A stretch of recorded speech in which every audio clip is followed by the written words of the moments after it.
సరైన ప్లేస్లో సరైన సమయానికి వర్షాలు పడితే రైతన్నలకి పండగే పండగ కదండి. అయితే ఈ వర్షం ఏదో పడవలసిన చోట అంటే రైతన్నలు పంటలు వేసుకున్న చోట పడి ఉంటే గనక చాలా సద్వినియోగం అయ్యేదండి.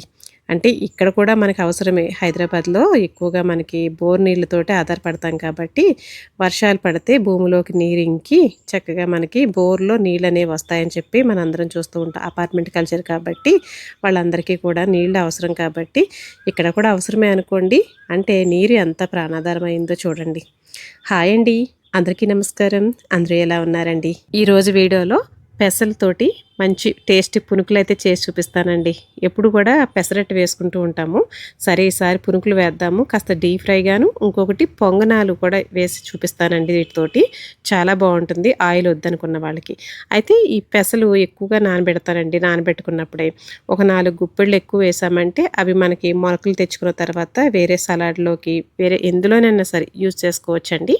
అందుకని చెప్పి ఇంకా పెసరట్టుకి నానబెట్టేటప్పుడు ఇలా కొన్ని పెసలను అయితే తీసేసుకొని ఏదైనా ఒక బౌల్ తీసుకొని ఇలా చక్కగా కింద టిష్యూ పేపర్ వేసి పైన ఒక టిష్యూ పేపర్ ఇలా పెట్టేసిన తర్వాత దీని మీద ఒక మూత పెట్టేసి దీన్ని ఇలా ఒక 2 days పాటు అలా ఉంచేసామంటే చక్కగా మొలకలు వచ్చేస్తాయండి. అయితే ఇంకా మిగిలిన పెసలను వచ్చేసరికి నేను మిక్సీ వేసుకుంటున్నాను. ఇందులో అల్లం, దాంతోపాటు పచ్చిమిర్చి వేసుకొని వీటిని మరీ మెత్తగాను కాదు, అలాగని చెప్పి మరీ బరకగాను కాకుండా కొంచెం గట్టిగా రుబ్బుకుందామండి. కొంచెం పలుకుండేటట్టుగా ఇలా ఉంటేనే బాగుంటుందన్నమాట. ఇలా ఉంటే బాగుంటుందండి. అయితే ఇంక దీన్ని అయితే ఒక గిన్నెలోకి తీసేసుకుందాము. ఇప్పుడు ఇందులో వేయాల్సిన ఇంగ్రీడియంట్స్ చూపిస్తానండి. ముందుగా తురుముకున్న క్యారెట్ని అయితే వేసుకుంటున్నాను. అలాగే సన్నగా కట్ చేసి పెట్టుకున్న ఉల్లిపాయ ముక్కలు. దీంతోపాటు నేను మునగాకు ఎక్కువ వాడుతున్నానని చెప్పాను కదండి. మీరు దీని ప్లేస్లో కరివేపాకు, కొత్తిమీర, పుదీనా ఏదైనా వేసుకోవచ్చు మీకు ఫ్లేవర్ ఇష్టపడితే. నేను దాంతోపాటు కొంచెం కరివేపాకు కూడా వేసాను. మునగాకుతో పాటు కొంచెం జీలకర్ర, టేస్ట్కి సరిపడే సాల్ట్ వేసేసుకొని వీటిని బాగా కలిపేసుకోవడమేనండి. ఇందులో సోడా అలాంటివి ఏమీ అవసరం లేదండి. చక్కగా గుల్లగా వచ్చేస్తాయి. కాకపోతే పెసరపిండి మనకి పులవకూడదన్నమాట. పులవకుండా ఇలా ఫ్రెష్గా వేసుకుంటే ఆ టేస్టే వేరండి, చాలా బాగుంటుంది. ఇదిగోండి నూనె పెట్టుకొని నూనె వేడెక్కిన తర్వాత ఇలా చిన్న చిన్న పునుకుల్లా వేసుకుంటున్నాను అనమాట. ఇవి నేను మార్నింగ్ పూట వేస్తున్నాను కదండి, చిన్న చిన్న పునుకుల్లాగా. మీకు సాయంత్రం పూట స్నాక్లాగా కూడా చేసుకోవచ్చండి. ఎవరైనా మన ఇంటికి గెస్ట్లు వచ్చేటప్పుడు రోజు వేసే ఇడ్లీ, ఉప్మా, పూరి లేదంటే గారెలు, దోశలు ఇలాంటి కన్నా కూడాను అప్పుడప్పుడు ఇలాగా చక్కగా వాళ్ళు కూడా ఇష్టపడే ఇలా పెసర పునుకులు లాంటివి వేస్తే భలే ఉంటాయి కదండి. బొబ్బర్లతోటి ఒకటి వేసుకోవచ్చు, అది కూడా మంచిదేనండి. వీటన్నింటిలో ఫైబర్ ఎక్కువగా ఉంటుంది కాబట్టి చక్కగా వారానికి 2 సార్లు తీసుకున్నా సరే దోశ రూపంగానో లేదంటే ఇలా పునుకుల రూపంగానో మంచిది కదా. ఇంకా ఆయిల్ పీల్చడానికి కింద టిష్యూ పేపర్ వేసుకొని ప్లేట్లోకి అయితే ఈ పునుకులను తీసేసుకుందామండి. చక్కగా గోల్డెన్ బ్రౌన్ కలర్ వచ్చే వరకు వేయించుకొని తీసేసుకుందాం. అయితే ఆయిల్ ఇష్టపడండి వాళ్ళు అంత మంచిది కాదు కాబట్టి వాళ్ళకి కూడా నేను చూపిస్తానండి ఎలా చేసుకోవచ్చో. అయితే ఇవాళ దీనికి కాంబినేషన్ చట్నీ కూడా చేశానండి. చాలా బాగుంటుంది. టమాటా చట్నీ కానీ లేదంటే పొట్నాలు, కొబ్బరి, పల్లీలు, కొబ్బరి కాంబినేషన్లో కూడా చాలా బాగుంటాయి చట్నీలు. వీటికి మామూలు గుత్తినోటితో కూడా తినేయచ్చు. ఉల్లిపాయ ముక్కలు, పచ్చిమిరపకాయ ముక్కలు ఇవన్నీ వేసుకున్నాం కాబట్టి చక్కగా ఇలాగా ఈ పునుకుల్ని వేడివేడిగా కూడా ఉత్తినోటితో కూడా తినచ్చు. ఈ పునుకుల్ని కర్రీ కూడా చేసుకోవచ్చండి, చాలా బాగుంటుంది. కాస్త అంటు పులుపు వేసుకొని అంటే చింతపండు గుజ్జు కొంచెం వేసుకొని కర్రీ వండుకుంటే భలే ఉంటాయండి. ఇదిగోండి ఇంకా చట్నీ అయితే చేశాను, చాలా బాగుందండి టేస్ట్ అయితేనే.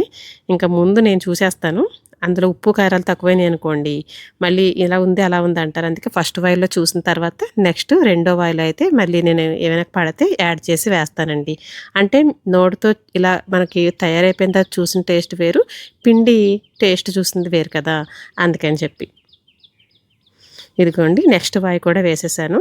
మా వాళ్ళైతే భలే తినేసారండి, చాలా బాగున్నాయి అని చెప్పేసి. ఇలాగా ఈ పెసర పునుకులను అయితే తీసేసుకుందాము. ఇంకా నెక్స్ట్ నేను మిగిలిన పిండితోటి పొంగనాలు కూడా వేసి చూపిస్తానండి. ఈరోజు నేను కొబ్బరి, పల్లీలండి కాస్త చింతపండు వేసి రుబ్బేసి చక్కగా పోపు అయితే పెట్టానండి. ఇంకా పొంగనాలు అన్నాను కదా, ఇదిగోండి పొంగనాల గిన్నె తీసుకొని, ఇది ఐరన్‌దండి. చాలా బరువుగా కూడా ఉంటుంది. ఒక 2.5 కేజీ ఈజీగా ఉంటదండి. అయితే ఇది ఇలాగ తీసుకొని కాస్త వేడెక్కిన తర్వాత ఇందులో నేను కొంచెం ఆయిల్ వేసుకున్నానండి. తర్వాత మనం చేత్తోనే ఈ పునుకుల్ని చక్కగా ఆ పిండిని అలా పెట్టేసుకుంటే ఆ గుంతల్లోనూ ఆ నూనె వేడెక్కిన తర్వాత మనకి లోపల కూడా ఉడకాలి కాబట్టి ఈ పిండి సిమ్‌లో పెట్టేసుకోవాలండి. హై ఫ్లేమ్‌లో పెట్టకుండా సిమ్‌లో పెట్టేసుకుంటే చక్కగా చిన్న చిన్న పునుకులు తక్కువ ఆయిల్ తోటి చక్కగా రెడీ అయిపోతాయి. ఇందులో మనం మునగాకు, క్యారెట్, ఉల్లిపాయ ముక్కలు ఇవన్నీ వేసాం కదా! చాలా బావుంటదండి. అందులోనూ పెసరపప్పు మనకి పొట్టు ఉంటుంది కదా! ఫైబర్ ఎక్కువగా ఉంటుంది. చలవ చేసే గుణం కూడానండి పెసరపప్పుకి. ఇదిగోండి మూత పెట్టేసి సిమ్‌లోనే ఒక 5 నిమిషాల పాటు ఉంచిన తర్వాత తీస్తే ఇలా ఉంది కదా! ఇప్పుడు వీటిని మెల్లగా వెనక వైపు తిప్పేసుకుందాం. చూసారండి? వెనక వైపు అయితే ఎంత చక్కగా కాలిందో. మంచి గోల్డెన్ బ్రౌన్ కలర్ వచ్చింది కదా! ఇంకా లోపల కూడా ఆల్మోస్ట్ ఉడికిపోయిందండి. ఈ పైన వైపు ఉంది కదా! దాన్ని కూడా ఇలా మొత్తం అన్నీ తిప్పేసుకున్న తర్వాత ఒక్క 5 నిమిషాల పాటు చక్కగా సిమ్‌లో పెట్టేసి వేగనిద్దామండి. చక్కగా రెండో వైపు కూడా కాలుతుంది. ఇంకా మీకు ఇష్టమైతే పైన కొంచెం వేసుకోవచ్చండి ఆయిలు. ఇంక నేనైతే వేయలేదు. ఫస్ట్ వేసిన ఆయిల్‌తోనే ఇలాగ అన్నీ కూడా చేసుకున్నాను. గుంత పొంగనాలు అంటాం కదా! ఈసారి నేను పెసరపిండితోటి పొంగనాలు వేసుకున్నాను. చూసారు కదా! చక్కగా టేస్ట్ అయితే భలే ఉన్నదండి. ఇంకా అత్తయ్య, పిల్లలు, మా వారు అందరూ తినేశారు. ఇంకా లాస్ట్ నేనేమాట. ఇదిగోండి ఇంకా బయట కూర్చొని ఇంకా చక్కగా ఎంజాయ్ చేస్తున్నాను. ఎలా ఉందనేది చక్కగా కామెంట్ అయితే చేయండి. మీరు కూడా సరదాగా సాయంత్రం పూట స్నాక్ లాగైనా ఎవరైనా ఇంటికి వచ్చినప్పుడైనా సరే రొటీన్‌గా వేసే ఉప్మాలు, పూరీలు, దోసలు బాబోయ్! మళ్ళీ ఇక్కడ అదేనా అని అనుకుంటూ ఉంటారు కదా! అలా అనుకోకుండా మన ఇంటికొచ్చిన చుట్టాలతో సహా మనం కూడా చక్కగా ఇలాంటి ఫుడ్‌ని అప్పుడప్పుడు చేసుకుంటూ ఎంజాయ్ చేద్దాం. ఏమంటారు? ఎలా ఉందనేది కామెంట్ చేయండి. అలాగే నచ్చితే లైక్ చేసి సబ్స్క్రైబ్ చేసుకొని చూడండి. కొత్తగా ఎవరైనా చూస్తుంటే మన ఛానల్‌ని. ఉంటానండి మరి.